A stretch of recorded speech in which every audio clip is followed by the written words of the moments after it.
노트북 해도 별로 문제 없을 것 같지. 십자군 전쟁부터 해봅시다. 자, 28차 스터디 주제는 유럽이고요. 저는 십자군 전쟁에 대해서 공부를 해왔습니다. 십자군 전쟁은 중세시대 11세기부터 13세기까지 약 200년간 기독교 세력과 이슬람 세력이 예루살렘을 두고 벌인 종교 전쟁이에요. 예루살렘이 왜 중요하냐? 유대교, 기독교, 이슬람교 모두에게 성지로 여겨지는 도시였어. 그렇군. 유대교한테는 이제 뭐 이거 어디 있는 거야, 예루살렘? 예루살렘은 저기 이스라엘. 이스라엘? 이스라엘 수도잖아. 이게 다 여기에 성전이 있는 거야. 유대교의 성전도 있고, 기독교는 예수 그리스도가 못 박혀 죽은 장소고, 이슬람교는 이제 무함마드가 승천한 곳이. 아, 여기야? 메디나에 이어 세 번째로 그래서 이제 메카는 내려봐 줄래? 잠깐만. 그러니까 죽었다는 소리야? 승천했다는 건 죽었다는 소리야. 소리지. 그래서 이제 여기는 카바 성전이야. 이게 이슬람교의 첫 번째 성전이야. 그래서 이슬람 사람들이 항상 절을 하는 방향이 있는데 이 성전이 있는 방향이래. 그게 이 방향인 거야? 네, 이 성전이 있는 방향. 성전 특이하게 생겼다. 그러니까 완전히? 뭔가 좀 독특하게 근데 이게 생겼어. 왜 이렇게 시커멓게 모르나? 모르지.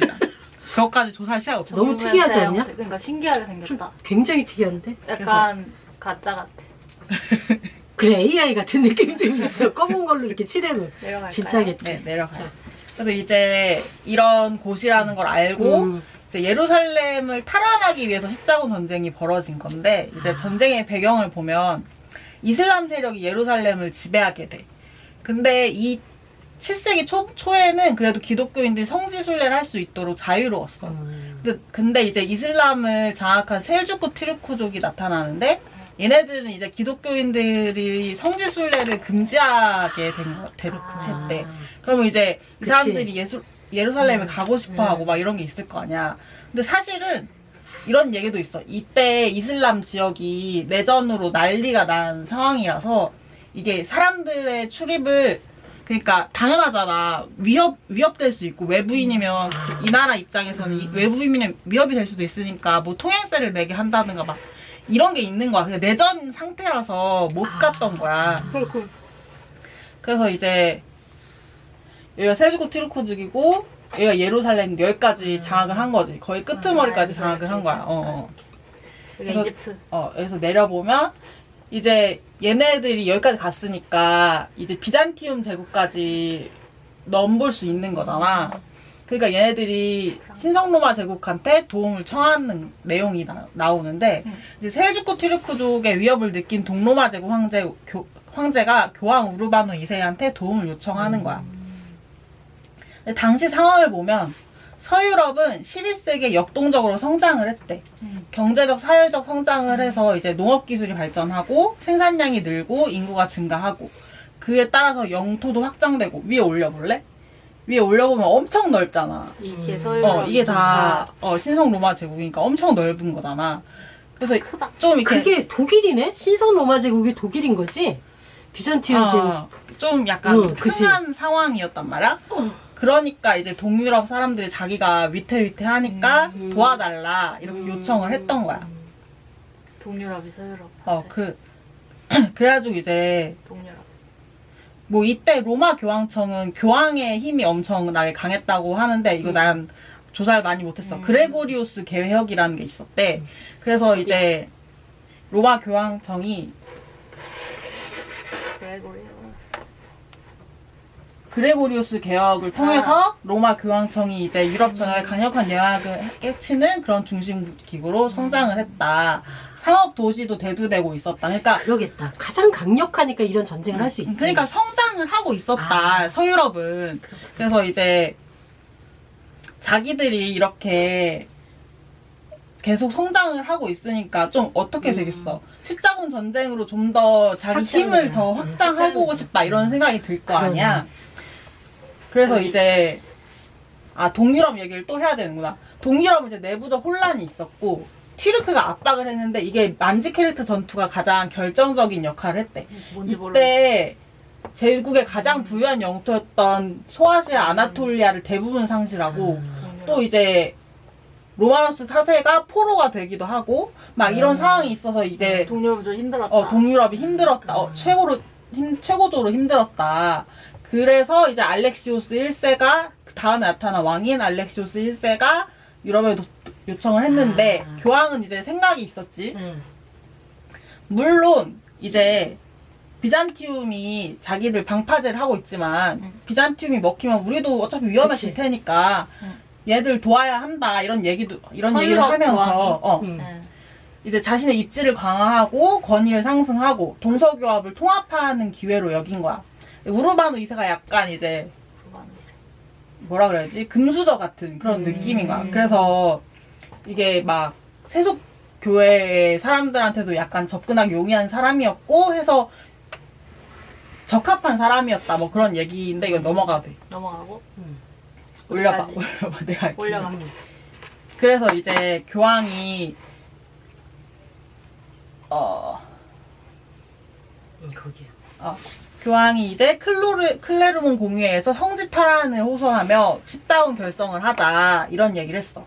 이슬람 세력으로부터 성지를 되찾고 고통받는 기독교 형제들을 구원해야 한다. 그래서 공회가 이때도 있었네. 그래서 군중들이 데우스 로볼트 이렇게 하느님이 그것을 원하신다 라고 군중들이 외쳤대. 데우스 그래서 근데 이 당시에 웃겼던 게 동서교회가 분열되는 상태였대. 그러니까 비잔티움 제국 요청이 있기 약 40년 전에 로마 가톨릭 교회랑 이제 동방 정교회가 분열되는 상황이었는데 이게 가장 권력 다툼이 심화된 걸 보여주는 상황이 이제 얘네가 이제 교황 레오 9세가 보낸 특사 훈베르툰 추기경이 그 총대주교는 동방 정교회 세력의 우두머리야. 우두머리를 말하는 거야. 가톨릭 교회 세력권의 우두머리는 교황이고 총대주교는 이건데 이 사람들을 파문한 거야. 로마에서. 근데 그렇게 따지면 총대주교는 레오 밑에 있는 사람인데 독립적이었다는 얘기네, 조금.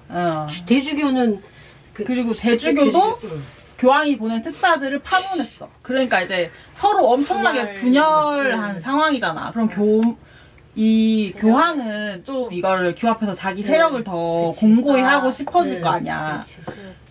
근데 이제 분열 중에도 완전한 단절은 아니었대. 이제 교류를 지속하고 황제와 군사들이 이제 교황청과의 관계를 끊이지 않도록 계속 중재를 시도하기도 하고 했는데 그 와중에 이제 십자군 요청을 하게 되고 이제 십자군이 벌어졌다.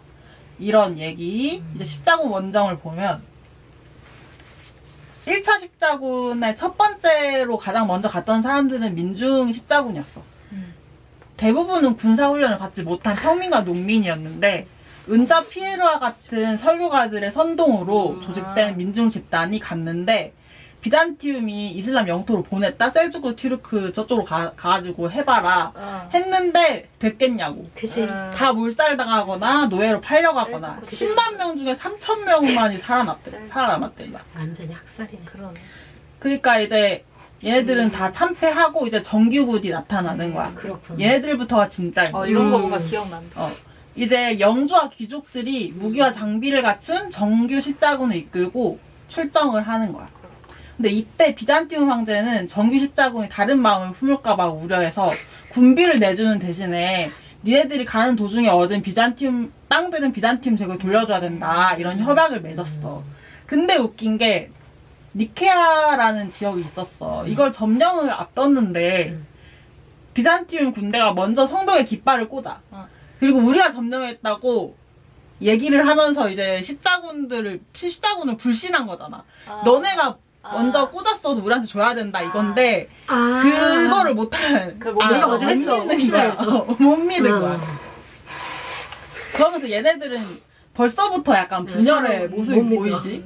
그래서 이제 안티오키아 학살은 거기서 또 하는 건데 이제 안티오키아는 예루살렘에 버금간 기독교의 중심지였는데 여기서 엄청나게 학살 같은 것도 벌어지고 약탈도 벌어지고 해서 이제 이때부터 성스러운 전쟁이라는 명분이 점점 퇴색되기 시작했대. 벌써부터 1차인데. 십자군이 거기 학살을 사는 한 사람들을 십자군이. 안티오키아에 있는 사람들. 그렇군. 근데 웃긴 게 로피노스의 얘네들이 셀주크 안티오키아에 처음 들어갔을 때는 식량도 많고 뭔가 자원들이 풍부했단 말이야. 근데 얘네들이 너무 오버한 나머지 그 사람들의 식량 창고를 다 불태우고 막 그랬어. 먹을 게 안 없게 그래도 되는데. 근데 그래서 결국 어떻게 되냐면 자기들이 굶어 죽을 자기도 먹을 게 없어. 직전에 자기들 먹을 것도 안 남겨두고 멍청한 거지. 그런 거야. 그래서 애들이 자기들이 굶어 죽을 위기에 처해드는데 한 성직자가 자기가 이제 뭔가 예언 같은 걸 받았대. 전설의 롱기누스 창이 그 안티오피아의 그 성당에 묻혀 있다. 이런 걸 했다. 그래가지고 이제 했는데 이거 롱기누스의 창은 예수가 살았는지 죽었는지 찔러본 그건데 이제 예수의 피가 묻었으니까 성유물이다 이런 거거든. 근데 그 성당을 찾아보니까 정말로 창 조각이 있었대. 내가 보기엔 아무리 봐도 사기 같지만 묻었겠지. 전쟁할 때는 저런 근데 게 이제 사기가 올라가겠지. 그래도 이제 사기 올라가서 약간 기세로 자기들을 포위한 투르크군들을 다 물리치고 거기를 이제 빠져나왔대. 근데 나중에 이게 웃긴 게 진짜로 이걸 시험을 해봤대. 그 성직자가 자기 결백을 증명하기 위해서 창을 들고 불길 속에 들어가는 불의 시험을 치렀는데 며칠 뒤에 사망했대. 진짜 미치겠다. 아니 사기를 칠 거면 미쳐 지금 종교에 미쳐가지고. 그러니까 이상한 얘기 많이 했어. 그런 거 말고 또 얘네들이 계속 학살도 저지르고 지금 막 식인행위까지 저지르고 막 이런 만행을 저질렀대. 굶주림에. 얼마나 태워버린 거야. 다 태워버린 거네. 그래도 결국에는 예루살렘을 점령을 했어. 또 계속 근데 이제 예루살렘에다가 십자군 국가를 세워가지고 예루살렘 왕국을 세우고 이제 자기들이 그 지역을 점령을 한 거지. 그래서 이제 예루살렘에 이제 자기 사람들을 보호하기 위한 기사단을 조직을 해가지고 넣은 거야. 템플 기사단이나 뭐 튜턴 기사단이나 성경 기사단 같은 기사단들을 거기다가 했다. 그래서 이제 초기 십자군 운동의 성격을 보면 서유럽인들이 자신들을 그리스도교의 수호자로 인식해서 자아를 공격적으로 표출하는 사건이다 라고 해. 이제 십자군은 성지탈환이라는 명분 아래서 성지순례와 면벌부도 중요하지. 이제 자기의 죄를 다 사할 수 있다라는 생각으로 전쟁을 갔다. 다양한 계층교의 욕망이 있는데 이제 교황은 아까 말했고 귀족과 기사는 이제 영토 획득, 정치력 영향력 확대 막 이런 거를 원했어. 사실 비잔틴 제국은 그냥 용병만을 원했던 건데 서유럽 제후들이 독립적인 정복자가 되려고 했기 때문에 서로 끊임없이 갈등할 수밖에 없는 구조였던 거야. 그리고 민중은 당시에 봉건제잖아. 봉건제면 이제 영토 싸움이 엄청 활발하고 내전이 계속 벌어지니까 현실적인 고난이 있으니까 그걸 이제 종교적으로 구원받으려고 하는 게 있었고 상인들은 뭐 이런 상업적 이익을 위해서 했다. 그리고 이 시기에 이제 타자 인식이라는 게 형성이 됐다. 이전까지에는 이슬람 세계에는 무지에 가까웠는데 그들을 이제 적 또는 타자로 인식하게 되었으면 지금도 그렇잖아요. 그래서 이제 이거 그랬고 거기서부터 시작이구나. 이제 2차 십자군을 보면은 이제 십자군 국가를 세웠는데 그 중에 에데사가 다시 뺏긴 거야. 십자군이 이제 에데사를 다시 가져오려면 이제 또 2차 십자군을 해야 된다. 근데 이제 여기서 문제는 얘네들이 소아시아를 횡단하다가 병사들을 많이 잃고 끝나거나 막 그 살라딘이라는 이슬람의 영웅이 있었어. 그 사람이 이제 이순신 장군과 같은 사람이었는데 이 사람이 다 휩쓸어 버려가지고 2차 십자군은 쉽게 끝났어. 살라딘이란 영웅 등장 때문에. 엄청나게 해가지고. 그래서 이게 그리스의 불이라는 무기래. 그래서 이걸로 공격을 해서 없애거나 막 이런. 그래서 2차 십자군은 생각보다 내용이 별로 없어. 살라딘이 무쌍을 찍고 끝났나 봐. 대단한 사람이었네. 살라딘? 그러니까 영웅이겠지. 그 다음에 3차 십자군은 리처드 1세? 리처드 이게 1세, 유명한 필리프 2세, 프리드 1세가 나타나는 사선. 십자군이야. 음. 근데 안타깝게도 프리드 1세는 육로로 진격하다가 죽어버렸어. 뭘 강을 건너다 있어요. 그래서 그의 그 군대들은 말이 돼? 뒤로 물러났고 그렇구나. 재밌는 건 이 당시에 잉글랜드랑 프랑스는 내전 중이었대. 아. 근데 교황이 부르니까 그래 갔어. 그냥 어쩔 수 없이 가야겠다 하고 간 거야. 근데 둘이 적이잖아. 어. 얘들이 아크레를 점령했는데 프랑스는 그냥 빨리 돌아갔어. 별로 얘랑 있고 싶지 않았는데 리처드 1세가 심지어 그때 좀 더 영웅처럼 추앙받는 그런 분위기였대. 그러니까 에이 내가 여기 있어서 뭐해 하고 갔는데 리처드 1세랑 이제 살라딘이 남아서 둘이 협상을 하게 돼. 왜냐면 프랑스 왕이 갔잖아. 가서 이제 영국의 왕위를 뺏으려고 뒷공작을 하는 거야. 그러니까 살라딘과 그 협상을 해서 십자군은 점령했던 땅을 살라딘에게 돌려주고 이슬람의 예루살렘 지배를 인정하는 대신 순례를 해도 된다. 맨 처음으로 돌아간 거네? 맨 처음으로 돌아간 거지. 그래서 리처드 1세는 잉글랜드로 귀국했다. 파란만장하다. 그리고 4차 십자군. 몇 차까지가? 8차 십자군인데 4차 십자군이 거의 끝이야. 5차, 6차, 7차, 8차는 거의 그냥 거의 망했다고 볼 수 있거든. 4차 십자군은 가장 타락한 원정으로 평가해. 그러니까 약간 수치스럽다? 이제 기독교 사람들 입장에서는.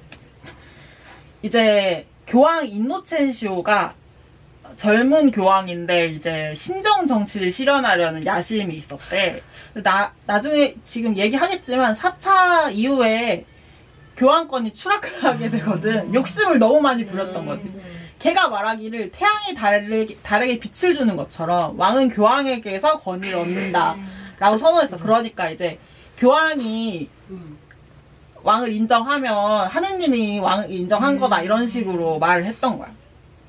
심지어 살라딘도 사망하고 그러니까 우리 때다. 우리가 다시 예루살렘을 가져갈 때가 됐다. 기회긴 기회인데.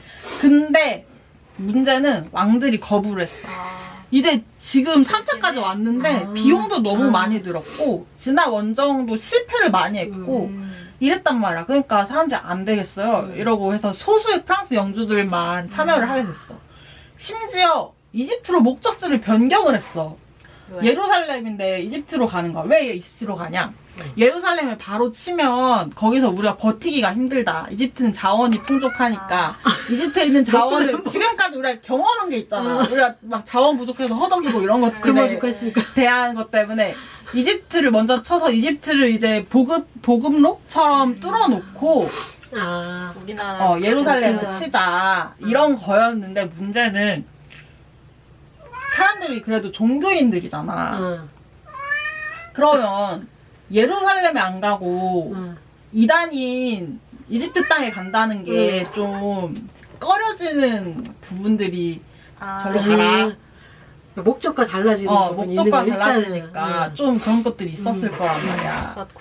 그리고 또 하나는 4차 십자군을 이끌기로 했던 프랑스의 강력한 영주 샹파누 백작 티보 3세가 갑작스럽게 사망을 하게 돼. 그래서 지도력에 공백이 생기고 원정군의 결속력이 약화가 돼. 그 뒤를 이어서 몬페라토 보니파초가 이제 대장이 됐는데 이 사람은 이탈리아 출신이란 말이야. 4차 십자군은 프랑스 기사들이 주력이었기 때문에 그를 잘 따르려고 하잖아. 차라리 그냥 우리끼리 가겠다 이렇게 하는 사람들도 있었고. 그러겠다. 그래서 이제 베네치아랑 협약을 하려고 하는 거야. 이제 왜 그러냐?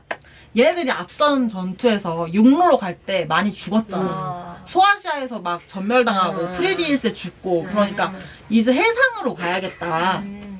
그래야 이제 위험을 덜하지 않겠느냐. 해서 근데 문제는 그렇게 많은 병력을 실어나를 대규모 함대를 가진 곳이 베네치아밖에 없었다. 그래서 이제 베네치아의 지도자 도제 엘리코 단돌로가 협상을 하는데 엄청난 요구를 하는 거야. 대가를 요구하는 거야. 근데 문제는 뭐냐. 앞에서 말했잖아. 갑자기 이집트로 바꾸고 지도자는 바뀌고 돈은 많이 들고 이러니까 그 기사로 지원하는 사람들이 별로 없는 거야. 군사로. 그래서 병력 부족이 나고 빚이 생긴다. 왜냐하면 이때가 되면은 누가 지원을 해서 하는 게 아니라 영주들이 자기 돈을 내고 군대에 들어가는 거야. 그렇기 때문에 사람들이 모여야지만 돈이 있을 수 있는데 이때 없었어. 그래서 베네치아가 그러면 너네 빚을 갚으려면 기독교 도시 자라를 침공해줘 라고 한 거야. 자라는 기독교 도시래. 이슬람이랑 아무 상관이 없는. 봐봐. 바로 여기 있는. 그걸 왜? 그러니까 베네치아는 자라가 이제 자기들 상업에서 약간 라이벌인 도시였던 거야. 그러니까 지극히 사적인 사적인 근데 어쩔 수 없잖아. 빚이 그만큼 있는데. 완전히 달라진 거지. 빚이 그만큼 있는데 어쩔 수 없이 그냥 자라를 침공하는 거야. 그렇군. 거의 이제 목적이 뭔지 몰라 지금. 그리고 자라를 점령하고 약탈하고. 이때 인도텐시스 3세가 분노하여 파문을 했지만 예루살렘 탈환에 대한 욕심 때문에 금방 파문을 거뒀대. 그리고 나중엔 4차 십자군이 명분을 완전히 잃고 용병 집단으로 변질을 해버린 거야. 비잔티움 제국을 공격하게 되는 거야. 우리 처음에 십자군 시작이 어떻게 됐어? 비잔티움이 요청을 했었잖아. 근데 거기를 이상해져 버려. 근데 이제 콘스탄티노플을 점령해야 되는 거야. 왜냐면 그때 비잔티움 제국도 난리가 아니었나 봐. 이제 전 황태자가 자기 이제 황위를 되찾게 해달라고. 그러니까 그냥 진짜 용병이지. 그렇군. 황위를 되찾게 해달라고 콘스탄티노플을 점령해달라 해서 했어? 미치겠네. 엄청나게 약탈하고 베네치아가 개이득을 받지. 게이트. 비잔티움 제국의 땅 8분의 3을 차지하게 됐어. 베네치아가. 이때 베네치아가 제국이 됐대. 그래서 몇백 년 동안 흥했대 이 베네치아가. 그렇군. 좀 어이없게 됐네. 근데 알렉시우스 4세는 돈이 없었대. 큰아버지가 돈을 모두 가지고 달아나서. 그래서 백성들이 반란하고 패배했대. 복잡했네. 파란만장하다. 그래서 이제 십자군들은 지금 목적을 다 잃고 정신을 못 차리고 심지어 매춘부를 불러서 성직자 자리에 앉게 하고 성전을 모독하고 그냥 깡패가 됐네. 동네 깡패가 그냥. 이런 진짜 난리 부르스를 치는 거지. 아직도 저교황이네. 그래서 이제 동서교회의 분열은 돌이킬 수가 없게 되고 4차 십자군 전쟁의 진정한 승자는 베네치아가 됐다. 라는 얘기. 그래서 비잔티움과의 관계가 변화했잖아. 처음에는 비잔티움이 적극적으로 지원을 했어. 너네들이 예루살렘을 이제 탈환해줘라. 쟤네들에서 우리를 보호해줘라 하면서 이제 상호 계약도 하고 했어. 둘이 약간의 분란의 씨앗은 있었지만 그래도 비잔티움이 도와주는 관계였단 말이야. 지원해주고. 근데 얘네들이 이제 중기 이후에는 소통이 단절되고 적대감이 강화되고 뭐 십자군은 비잔티움 그리스 정교회를 이단으로 여기고 막 이런 계속 갈등이 심화되지. 그래서 결국 비잔티움을 침공해버렸다. 이제 십자군은 원래 목표였던 예루살렘이 아니라 비잔티움의 수도 콘스탄티노플을 공격하여 함락시키고 라틴 제국을 세웠다. 그리고 이후 십자군들은 예루살렘을 되찾기 위한 시도가 계속됐지만 대체로 실패했어. 대체로 실패했다. 200년에 걸친 십자군 전쟁은 예루살렘을 되찾지 못하고 끝났다. 그러네. 결국에. 그렇군. 십자군 전쟁의 결과 영향을 보면 예루살렘을 탈환을 실패했고 교황권은 수락했고 근데 상업과 금융은 발전을 했대. 그러네. 저쪽 집이. 그리고 이제 사회적 재앙으로 기근과 흑사병이 닥쳤는데 기근은 모르겠는데 흑사병은 베네치아가 열어놓은 무역로 때문에 중앙아시아에 전염병이 유입됐다 이런 얘기가 있더라고. 가요 알아서 해주겠지. 맞아. 베네치아로 들어왔어. 그래. 그러니까 베네치아가 흥하니까 그러네. 그런 여기저기가 다 모이니까 열려 있으니까 절로 갔구나. 이때 흥해버려서. 그래서 이제 중세가 종말했대. 종교의 시대와 봉건제가 저물고 절대 왕정 시대가 열리며 유럽이 근대로 나아갔다. 또 이때 고대 그리스의 철학과 과학 지식이 이슬람 학자들을 통해 보존되어 있었는데 그걸 역수입하게 된 거야. 유럽이 원래 맞아. 자기들 거였는데 이오리안가 뭔가 뭐 그때 원래 자기들 거였는데 자기들은 잊고 있었다가 거기에 있는 거야 이슬람 그걸 쪽에. 다시 가져와. 아, 이게 훗날에 유럽의 르네상스 기초가 됐다는데 우리 르네상스 공부도 해야 될 것 같아. 경제 시스템도 탄생했대. 원정 자금을 관리하기 위해 은행업과 헌화업 같은 금융체계가 싹트기 맞아, 시작했다. 금융체계. 그리고 중세 교황권의 변질과 타락. 너무 이 연결이 되는데 100년 전쟁은 언제인 거지? 이후야. 이때 이- 이후야. 이거 바로 직후인가? 거의 직후였던 것 같아. 프랑스랑 인근. 근데 초기의 교황 이거는 넘어가도 될 것 같아. 교황이 뭐 교황령 자기 땅이 있는데 이걸 사유화하거나 막 그런 이제 타락했다. 그거 해야 될 것 같긴 하다, 공부를. 헌금도 받았다. 교황이 이제 군사도 있었다. 군사력도 천천히 있었다. 다 해봐. 자, 초기 교황권은 초기에는 교황들이 기독교 신앙 전파를 주로 담당했지만 9세기부터는 정치적, 재정적 지원을 받으며 변질됐다. 9세기. 교황 니콜라오 1세는 교황의 권위가 모든 교회와 국가 위에 있다. 라고 선포하며 강력한 권력을 쥐게 되었는데 아까 말했던 거야. 교황이 인정한 것은 신이 인정한 것이다. 왕을 공식적으로 인정한 행사가 이제 교황이 했다. 이제 파문권까지 있는 거야. 쫓아내요. 교회에서 추방을 하면 여기는 교회가 중심인 왕권 사회이기 때문에 왕이 이제 반발하는 구실이 될 수 있는 거야. 왕한테 이제 반역기를 들 수 있는 구실을 주는 거지. 파문을 시키면. 그 왕을 쫓아낼 부실이 되는 거지.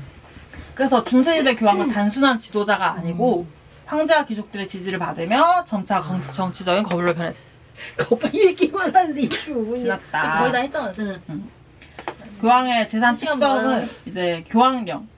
교황령은 실질적으로 소유하고 통치하는데 이제 자신의 가문을 이용해 사유화하거나 임기가 끝나도 돌려주지 않는 방식으로 자신의 재산을 늘렸다.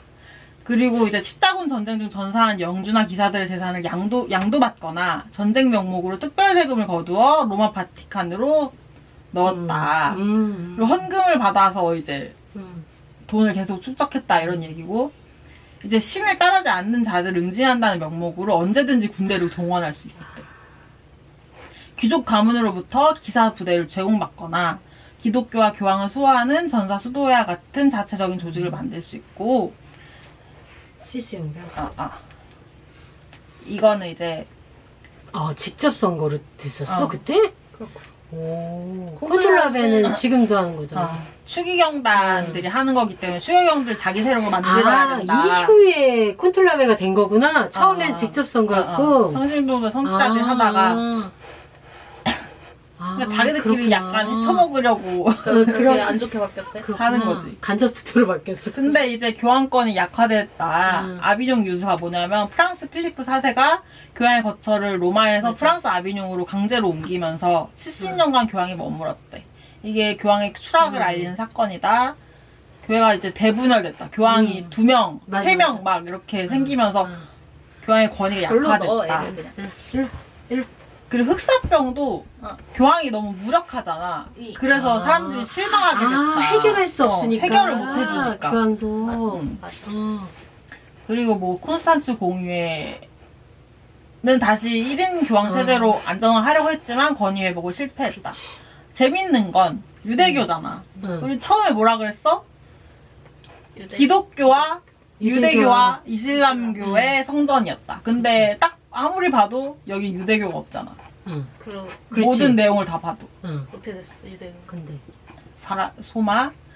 이때 유대인들은 자기 국가 없이 전 세계로 흩어진 디아스포라 상태였대. 그래서 이제 유럽에는 주로 상업과 금융업에 종사하며 도시 공동체를 형성하고 있었고, 성지 팔레스타인 지역에서는 뭐 거주를 하면서 성서의 백성이란 게 뭐냐면, 나 유대교 잘 몰라. 얘네 뭐 야훼 뭐 이런 거 있잖아. 야훼. 같은 성서를 약간 공유한다? 얘네들은 구약을 믿나 그랬을 건데, 그러니까 성서가 같잖아. 그러니까 성서의 백성이라고 분류되어 이제 그 지역 이슬람 지역에도 있을 수 있었다. 이런 얘기야. 근데 이제 유대교도 얘네들은 군대와 국가가 부재하잖아. 그래서 그냥 일방적으로 학살당하는 그치, 지켜주는 대상일 주체가 수밖에 없으니까. 없었어. 1차 십자군 출발 직전에 민중십자군과 일부 기사들은 성지를 되찾기 전에 우리 곁에 있는 불신자부터 처단하자 라고 해서 그때도 있었어. 독일 라인란트 지역의 유대인 공동체가 거의 전멸을 했지. 그렇구나. 역사학계에서는 북유럽 유대인의 첫 번째 홀로코스트라고 아. 부르기도 한대.